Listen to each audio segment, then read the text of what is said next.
That's when coaching definitely comes into play well, because sometimes all you need is the right question to be asked to you. But the way to approach it is, I think, to first acknowledge whether an individual, a business owner, a company at large is overly emotional driven right now, or overly logically driven right now. Just to give those like rough labels, but what's going on? Are we way too freaked out and afraid, aggressive, or are we being far too logical?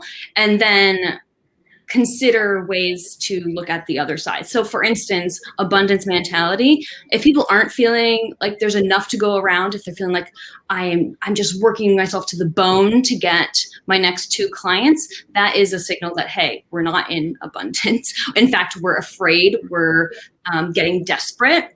That's an emotional thing. So I'm glad, Meg, you brought up a figure, because if you're feeling that stress, let's look at some numbers. Let's anchor ourselves in some facts to counterbalance the emotion. Similarly, if someone is so in the numbers and so obsessed with the metrics, sometimes that also is a signal that they are not acknowledging what they're truly feeling, which is, I hate my brand right now, or I have all these clients that I no longer want to serve, or I'm growing, but I don't have enough resources. So I'm just like obsessing about my stats.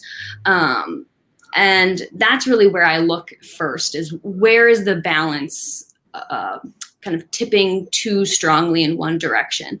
You have to acknowledge personality, though. I think every individual has their own even baseline that might be one more than another, but they feel good about it, right? So it's like, what's the status? Are they frantic or not? Is there a problem? It's not that it has to be 50-50 for every single person either.